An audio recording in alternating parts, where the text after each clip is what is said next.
The right porn addiction recovery tips can make or break your success. The traditional outdated methods like filters on your electronics, accountability partners, distracting yourself, staying busy, sometimes these can work for a little bit, but if you've tried these, you know that you eventually just relapse. But the reason why they don't work is because they are all aimed at fighting against the urge, and they completely miss addressing what is causing the urge in the first place. So today I want to give you 10 tips to help you quit porn for good by resolving the root cause. Tip number 1, stop resisting the urge. Instead, ask what it's trying to tell you. Your urge is not your enemy, it's a messenger. I've worked with hundreds of men as a licensed therapist, and this is the pattern that I see over and over again. Men who stay stuck are the ones who fight the urge. But men who get free stop fighting it and start listening to it. Every tip that you've tried, cold showers, accountability texts, like call somebody when an urge hits, all of that is designed to resist, distract, or outrun it. But sometimes it works for a bit, but then it just comes back even stronger and you're right back where you started again. This is not a willpower problem. That's what happens to you when you fight against the messenger instead of understanding the message. Because here's what's actually happening. Unresolved pain that you feel turns into an urge. It's the stress that you push down, the shame that you didn't deal with, the disconnection in your relationship that never got addressed. The pain does not disappear, it just builds. And after years of conditioning, your brain learns that porn is the fastest exit from that pressure. The urge is not about porn, it's about relief from something that hurts. So the first tip is not a behavior, it's a question.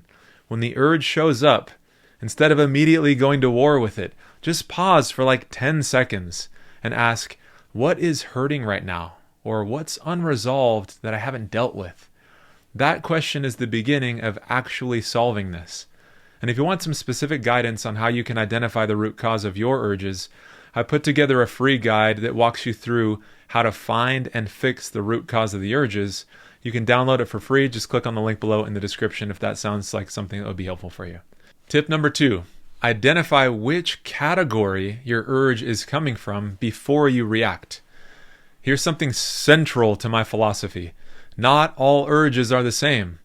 Different urges require different tools. And if you don't match the right tool with the urge that you feel, you're going to relapse. So I want to explain this. There are 3 different categories of urges. Knowing which one completely changes how you're going to deal with it in terms of your response. The first category is emotional coping. This is when you're carrying something painful around, like stress or shame or loneliness, the feeling of not being good enough. And then the urge shows up as an escape from that pain.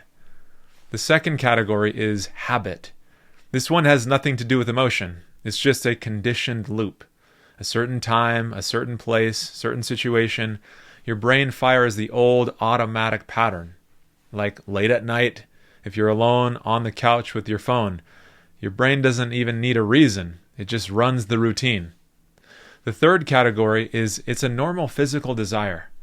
Your body has a healthy sexual drive, and sometimes that drive just shows up, and that's normal. That's just biology doing what it does. Why does this matter? Because each category needs a completely different response. If you use a habit level tool to deal with an emotional problem, you're going to relapse eventually. It's a total miss.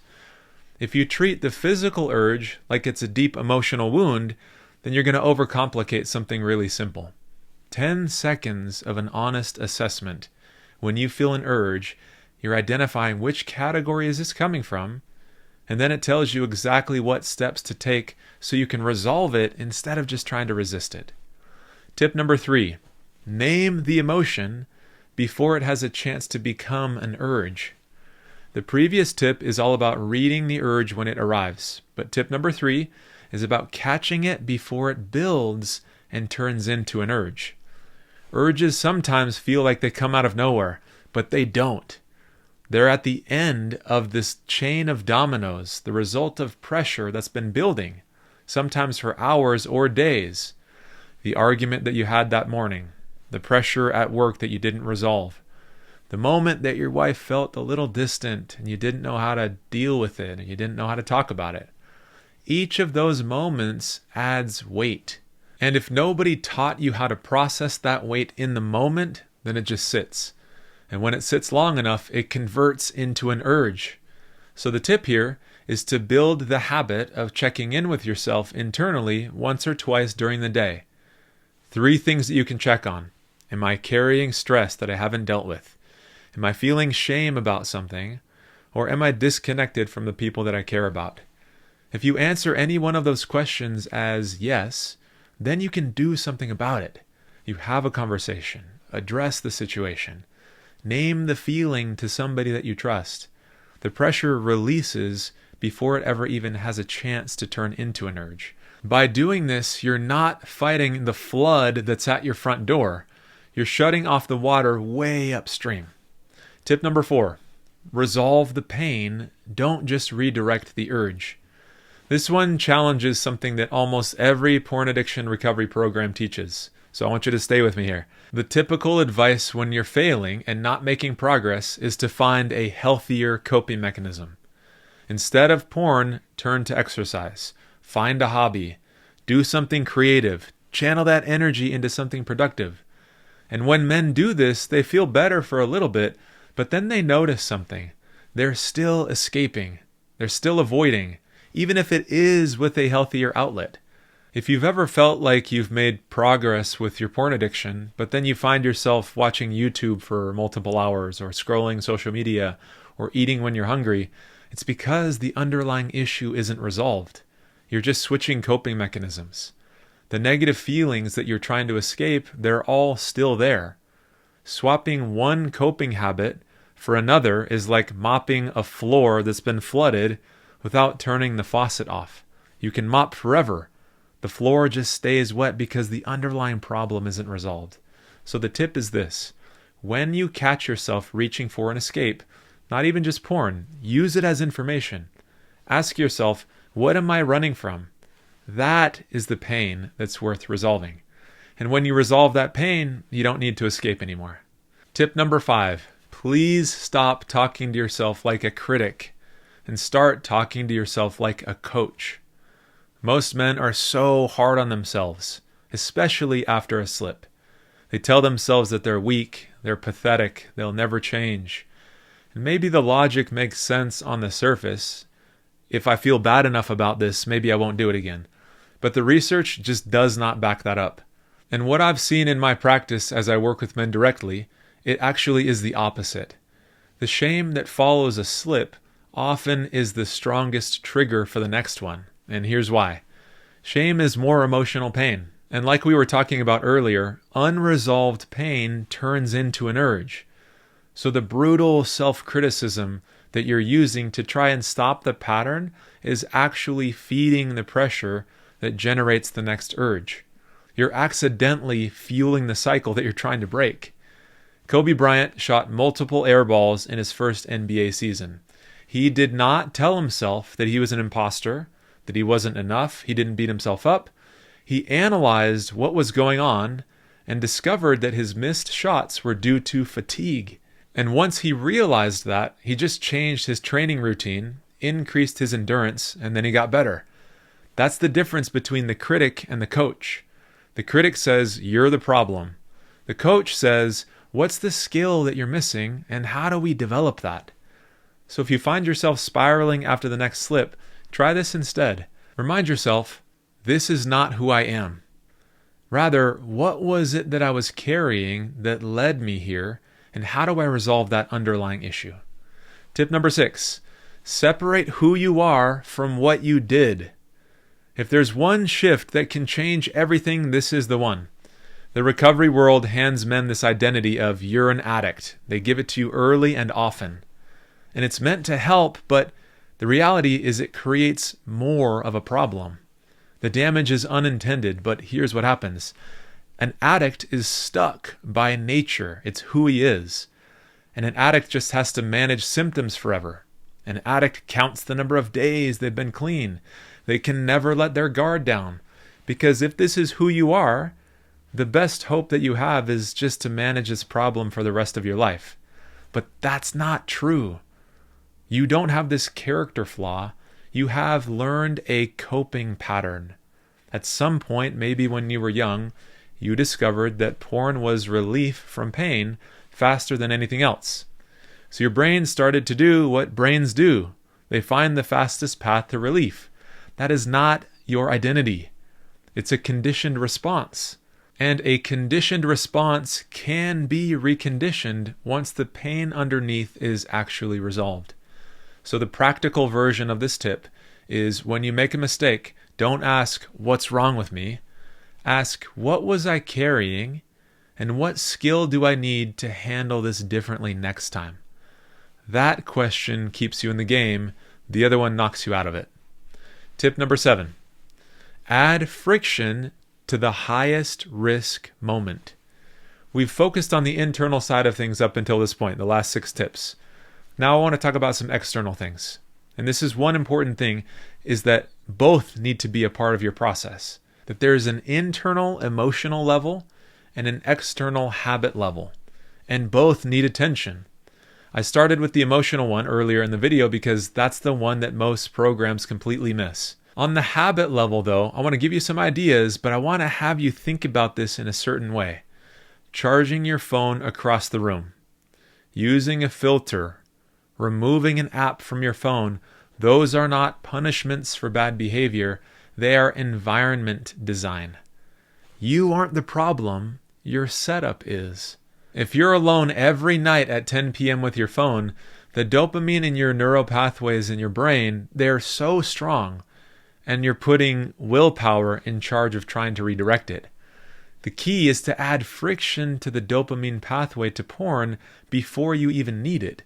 Not because you can't be trusted, because you're building an environment that allows you to focus on other things that are more fulfilling instead of relying on willpower to slow down the momentum. Tip number 8, build a replacement routine, but make sure that it meets the same need. Most men pick some random replacement habit. It's, okay, I'll go read a book, or I'll do push-ups, or I'll go on a walk. And then it doesn't stick, and then they think they failed. They didn't fail, they just picked the wrong replacement. So keep in mind that your brain isn't chasing porn itself, it's chasing the relief that porn gave you. It's a de-stressor, it's an escape from boredom, it's a way to wind down. So, if your replacement habit does not do any of those things, your brain will just reject it. It's as simple as that.